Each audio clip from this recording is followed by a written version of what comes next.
Hello everybody, welcome back to the Nibiru channel. It is November 25th, 2016, and the North and South Pole are now melting at a rapid pace, more than it's usual. And there are several countries that are already inhabiting the South Pole.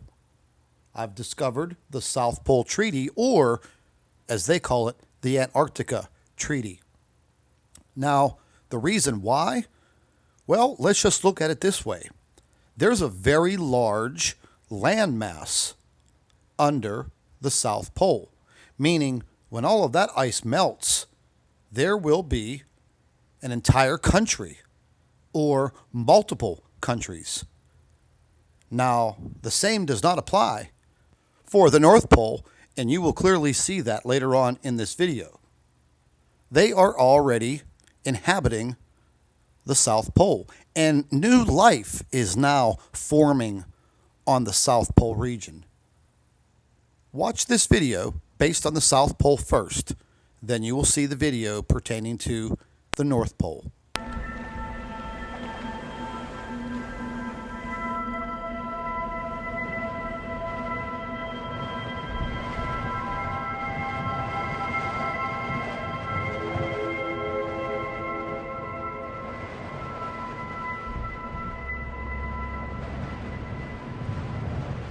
Here we've seen mean annual temperatures rise by about 3 degrees Celsius over the past 50 years, which is something like 5 times as fast as global average temperatures have risen over that period.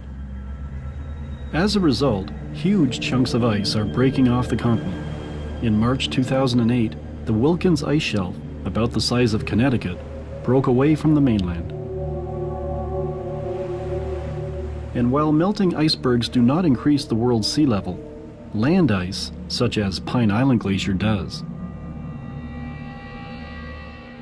The current amount of water being input into the ocean from Pine Island Glacier alone, it's contributing a net 46 gigatons of water to the sea every year. If this one glacier were to melt completely, it alone would add 1.5 meters, or nearly 5 feet, to the world's sea level. And while this represents a significant threat to mankind, the flora and fauna of Antarctica are experiencing a genesis. With these plants, I mean, they may have been carried in by wind and that sort of thing for hundreds of years, but with warmer temperatures, you get the melting of the snow and thus exposing rock, soil, allowing these seeds or spores to establish themselves and grow in areas where they would never have been before. Global warming may very well be giving rise to new life here in the world's largest desert, but at what cost to the rest of the world? Well, that was very interesting. Now, let's take a look at the North Pole. Like I was saying in the beginning of the video, if the North Pole melts completely, well, there's no land mass under the North Pole. It is basically an ocean. So you need land for life. It's been the warmest year on record, a NASA scientist has said, and ice in the Arctic Sea is expected to bear the brunt of it. The Arctic is one of the most visible signs of a changing planet, warming twice as fast as anywhere else in the world. Over the past 3 decades, the amount of sea ice there has dramatically declined. This year, Walt Meyer says, we're on track to see the least of it. Without ice, the Arctic loses its cooling mechanism. The implications are both widespread and devastating. And basically, it's like we're opening up the refrigerator door, so the Arctic's cooling mechanism is becoming less and less efficient as we lose the sea ice. And the Arctic is connected to the rest of the climate system. The Arctic is not like Las Vegas. What happens in the Arctic doesn't stay in the Arctic. And so as we are warming the Arctic, we're changing the balance between the cold Arctic and the lower latitudes that that potentially changes weather patterns, and we're already seeing evidence of that in terms of how the jet stream is changing. It's becoming less of a west to east flow and more of a loopy flow, kind of more north to south, which leads to more extreme events, things like droughts, things like torrential rains and flooding. The issue of global warming has been a key topic in the US presidential campaign. Democratic nominee Hillary Clinton sees it as an immediate concern, but Republican rival Donald Trump dismisses it as only minor. So let's just go over this again. I believe the elite have known for a very long time what is about to happen.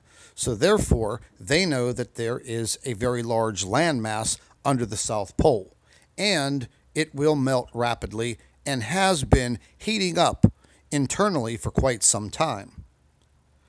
There is no landmass in the North Pole. So basically, that will turn to an ocean like it used to be, and we will have increased ocean levels. With a crustal pole shift, naturally, there will be increased flooding across the entire world. So large portions of landmass will be lost. However, the elite, they know this all too well, so therefore they have already planned out their civilizations in the South Pole region. And it's a fact, folks. Just do a little investigation, do a little research, and you will clearly see this. The North Pole and the South Pole are now melting at a very, very rapid pace.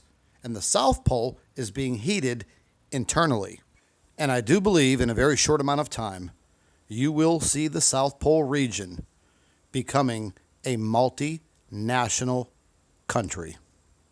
And with that said, I'd like to thank all of our Nibiru watchers. You guys do a fantastic job. Would also like to thank you for your loyal subscribership. You can continue to email your photographs and your video to NibiruPlanetX2016@gmail.com. And don't forget to share our videos with your friends and family members on Facebook. And subscribe to the Nibiru channel for all of our current updates. And like I always say, keep an eye in the sky.